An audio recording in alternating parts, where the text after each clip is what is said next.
Hi guys, welcome back. Jigs here. It's our fourth day here in Basco, Batanes. And today is our free time at wala kaming nakabook na tour today. Kaya naman naisipan namin mag-rent ng tricycle ngayon para magpahatid sa Mahataw para makapunta kami doon sa Fountain of Youth. At the same time, meron na rin daw talaga siyang beach doon kaya parang 2-in-1 yung trip namin today. Kaya naman samahan nyo kami sa aming gala for today's video. You wanna go? Let's go!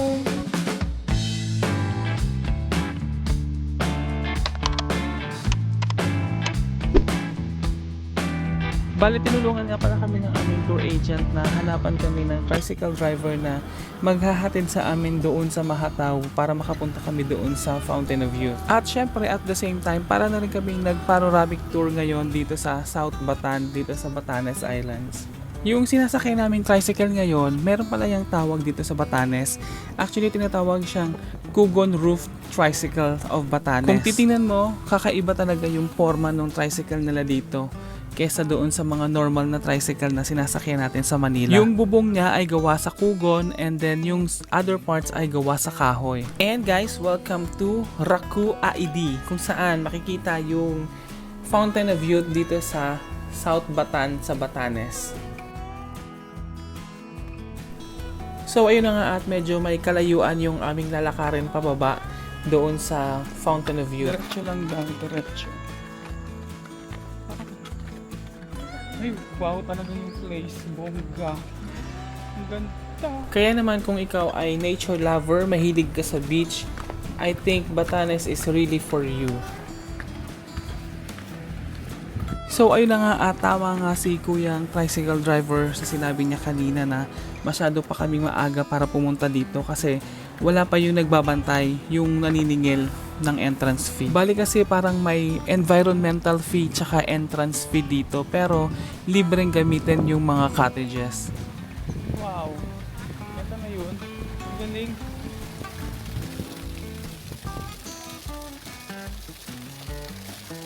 Yung binayaran pala naming entrance fee is 50 pesos plus 50 pesos na environmental fee. So parang 100 pesos per pax.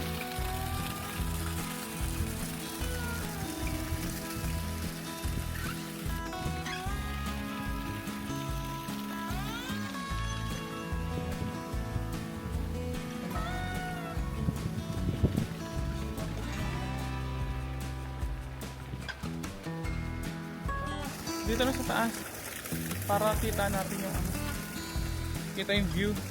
Ito yung cottage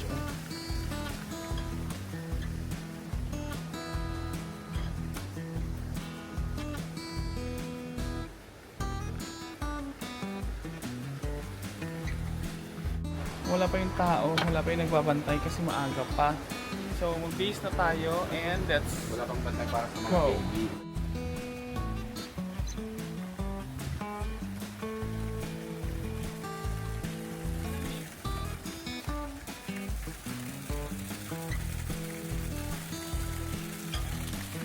Kailan pa yatang mag-shower doon, no?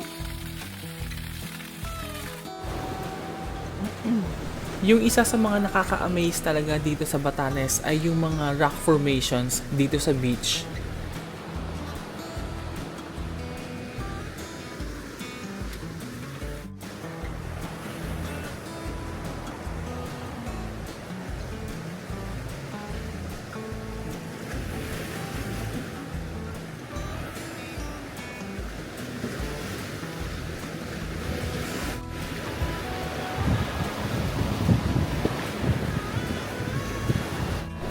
Yung una na-excite ako kasi nga ang sarap maligo sa dagat eh.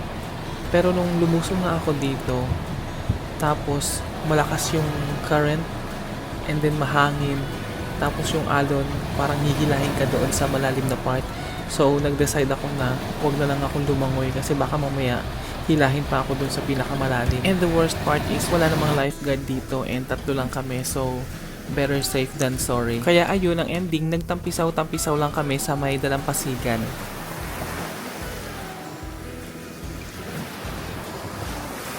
Sarap! Maligo!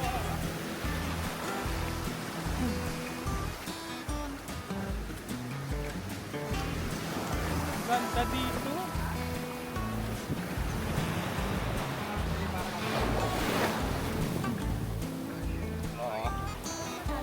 Malalim nga. Nangihila yung dagat. Nakakaligo.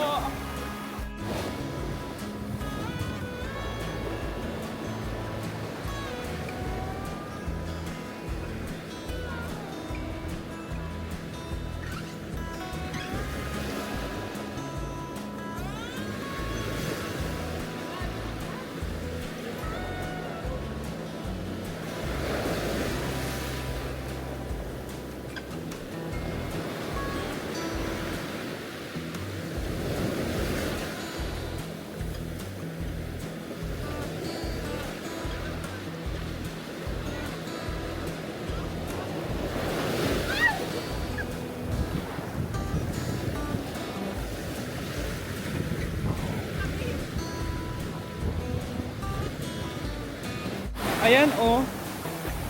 Ano ka nakakaligo nito? Nangihila yung ano?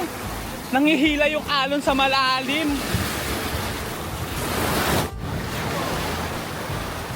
Ito lang. Nakakatakot. Parang manghihila yung alon. Parang hihilahin ka niya dun sa Ang lalim agad.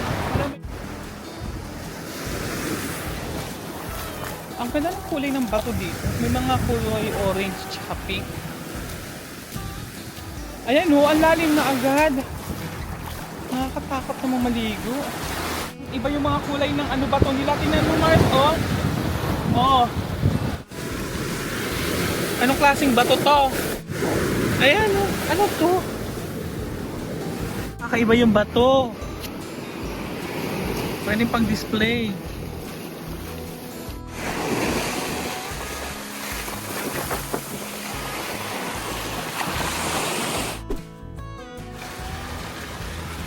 Para siyang ano, infinity pool. O, di ba? Uy, malalim na din. Ay, ang galing. Ah. Hindi kasi kayang maligo sa dagat. Ang lakas ng alon, nanghihina. Tapos, ang ano pa, ang lalim agad. Pag ganun siya, oh. Parang ganun agad. may bato pala dito.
Ayun, tapos na yung swimming namin and lunchtime, almost ano na, lunchtime na. Ikaw ang tour guide.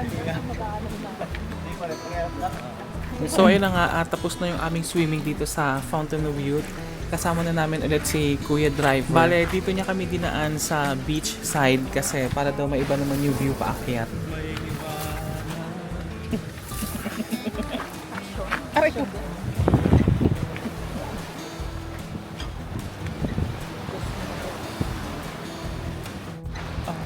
Diba? May dalawa kasing daanan. Meron dun sa taas, yung dinaanan namin kanina pababa. Tapos eto naman sinubukan namin yung malapit sa dagat. I mean sa dagat, sa beach side. Malapit sa dagat. Oh, 'di ba? Parang adventure. Parang nag-low tide. Ay. Nag-low tide na. Kanina ang lakas ng alon.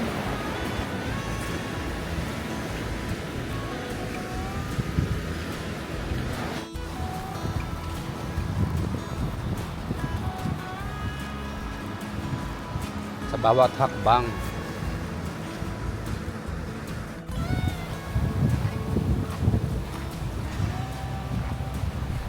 So, ayun lang at medyo nakakahingal nga naman talaga yung paakyat papunta dun sa tricycle.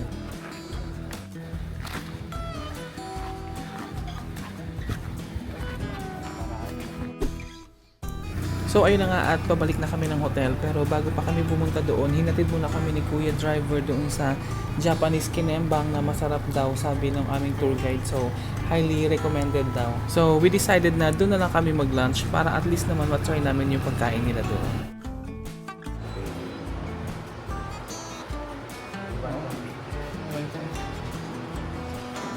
So dito nga pala kami nag-lunch sa Nudes Japanese Restaurant. Ramen. Cute. Shoyo. Ema.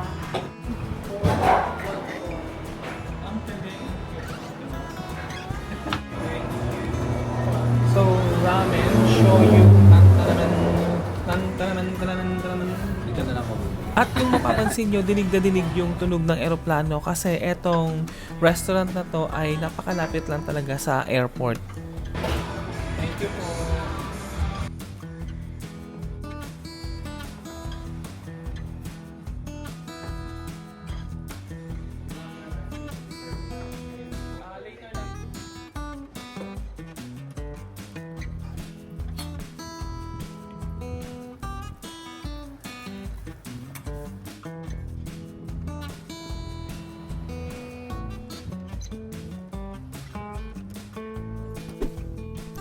So kinagabihan naman at dahil last night na namin dito ngayon sa Batanes, dito kami pumunta sa Just Cafe para mag-dinner. At kung nandito kayo sa Basco and gusto niyo ng very light lang sa gabi, eto yung recommended na cafe na pupuntahan nyo kasi ang sarap ng mga sandwiches nila.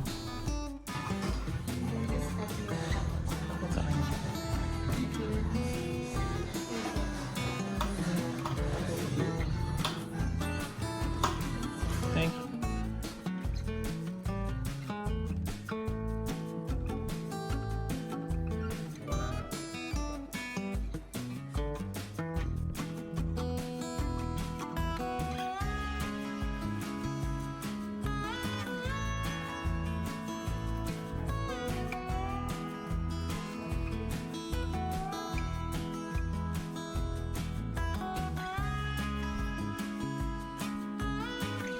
So ayun na nga, and hanggang dito na lang yung ating for today's video, and this is our last day here in Basco, Batanes, and we really enjoyed it.